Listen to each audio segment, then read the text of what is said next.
So, dahil sa video mo about sa mga iski na kumatos, naghimala ang iski chairman namin.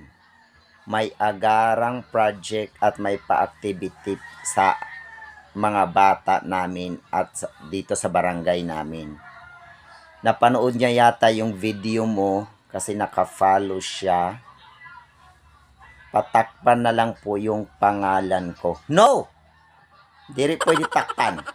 Kailangan ipakita mo yan, panindigan mo yan. Ha? Charot. Charot lang. Ayan. Di mas maganda, may good news. Nabantadan ang kalag niya. No? Nabantadan iya kalag. So, which is good. So, sa kabila ng kanyang pagiging komatos, nabantad, nagising, nauntog. So, pasalamatan mo iski mo. Pasalamatan mo yung iski mo sa barangay ninyo. Kasi nga,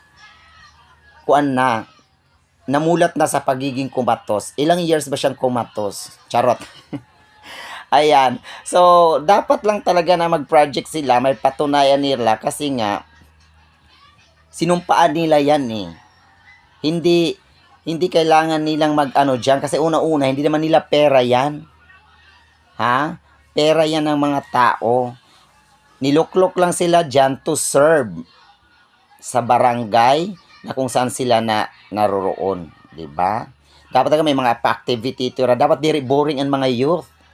Diri boring ang barangay pagdating ng mga iski. Kasi maraming mga iski talaga na kumatos.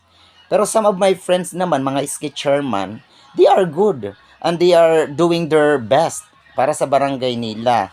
Hindi katulad sa mga ibang barangay na marami talagang kumatos. Kaya isa lang gawin ninyo, ipa-check up. Char! Ayan, maraming salamat.